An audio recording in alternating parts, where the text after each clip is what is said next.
So I used to do it the exact same way. I would just split the beans, throw them in the bottle. But I've been making my own vanilla extract at home for probably 4 or 5 years now, quite a while. And I have made several, but this is probably like I don't know, this is like 6 months worth of vanilla because I use so much of it because I make it at home.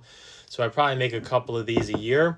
And so what I learned was, and what I noticed was, is as I was using vanilla extract, when I just put the long beans in there, once I started getting below the halfway point of the bottle, the vanilla beans would be sticking up out of the alcohol and they weren't extracting anymore.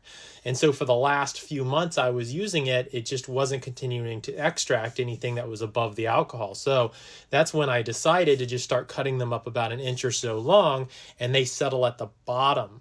And so as I'm using up the alcohol, it's still extracting all the way to the end. And what you end up with is just a much stronger vanilla extract at the end of the day. And I scraped the caviar out because that stuff is very, very sticky.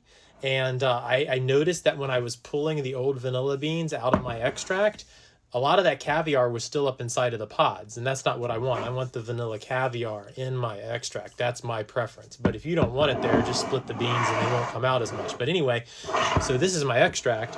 This is the vanilla paste that I make with the spent vanilla beans. As you can see, it's much darker because it's very thick.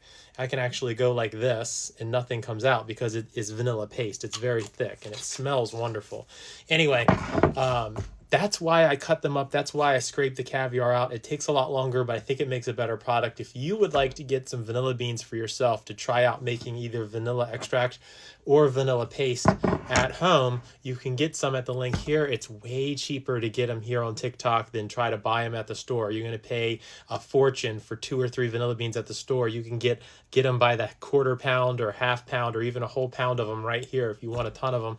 You make a lot of vanilla extract, and guess what? It's the perfect time to make it, to have your own vanilla extract for the holidays, because you need to let it sit for about 6 months. So if you get them quick, you could probably use that extract for the holidays. I mean, we're cutting it kind of close. We're a little over the line there, but you probably get away with some Christmas baking if you get it going soon. All right, if you'd like to try out the vanilla beans, you can get them at the link below. Thanks for your comment, and I'll see y'all later.